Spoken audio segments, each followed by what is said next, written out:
Foreign Secretary Boris Johnson's article published in today's Daily Telegraph ahead of the centenary of the Balfour Declaration on 2 November 2017. It was here in this room, beneath this same gilded ceiling, that one chapter of the story began.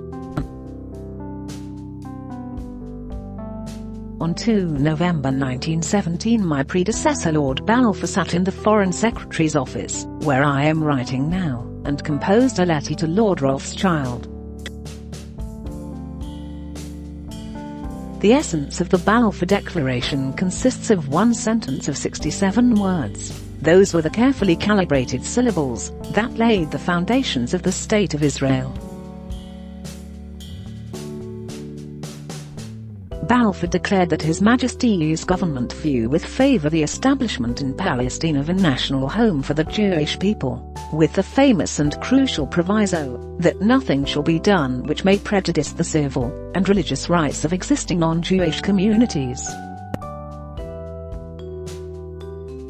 On the centenary, I will say what I believe. The Balfour Declaration was indispensable to the creation of a great nation. In the 7 decades since its birth, Israel has prevailed over what has sometimes been the bitter hostility of neighbors, to become a liberal democracy and a dynamic high-tech economy. In a region where many have endured authoritarianism and misrule, Israel has always stood out as a free society. Like every country, Israel has faults and failings. But it strives to live by the values in which I believe. I served a stint at a kibbutz in my youth, and, though I was mainly washing up, I saw enough to understand the miracle of Israel. The bonds of hard work, self-reliance and an audacious and relentless energy that hold together a remarkable country. Most of all, there is the incontestable moral goal: to provide a persecuted people with a safe and secure homeland. So I am proud of Britain's part in creating Israel, and Her Majesty's government will mark the centenary of the Balfour Declaration on Thursday in that spirit. I see no contradiction in being a friend of Israel, and a believer in that country's destiny, while also being deeply moved by the suffering of those affected and dislodged by its birth. The vital caveat in the Balfour Declaration, intended to safeguard other communities, has not been fully realized.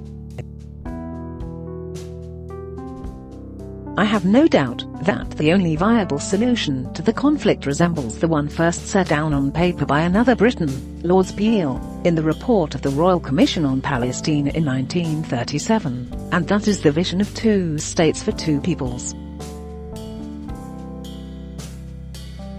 For Israel, the birth of a Palestinian state is the only way to secure its demographic future as a Jewish and democratic nation. For Palestinians, a state of their own would allow them to realize their aspirations for self-determination and self-government. Achieving this goal will require painful compromises from both sides. In the words of Amos Oz, the Israeli novelist, the tragedy of the conflict is not that it is a clash between right and wrong, but rather a clash between right and right. What might the future look like?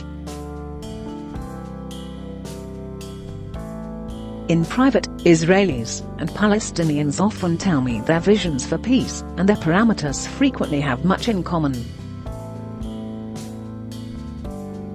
But they are understandably reluctant to define them in public.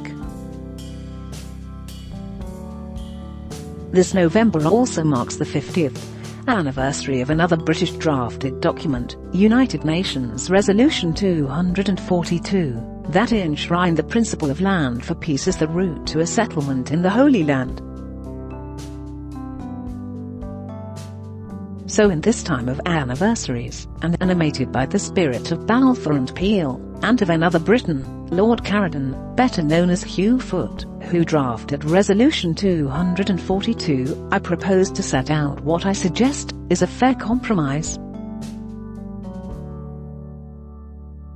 There should be two independent and sovereign states: a secure Israel, the homeland for the Jewish people, standing alongside a viable and contiguous Palestinian state, the homeland for the Palestinian people, as envisaged by UN General Assembly Resolution 181. The borders should be based on the lines as they stood on June 4, 1967, the eve of the Six-Day War, with equal land swaps to reflect the national, security, and religious interests of the Jewish and Palestinian peoples.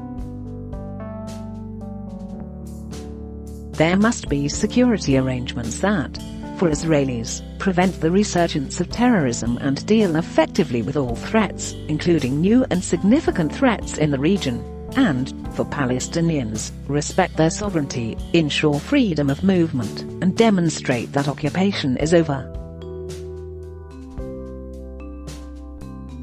There needs to be a just, fair, agreed and realistic solution to the Palestinian refugee question, in line with UN Resolution 1515.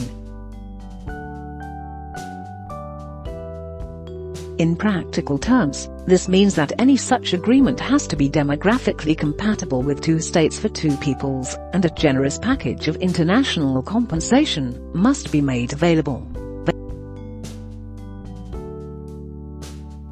The final determination of Jerusalem should be agreed by the parties, ensuring that the Holy City is a shared capital of Israel and a Palestinian state, granting access and religious rights for all who hold it dear.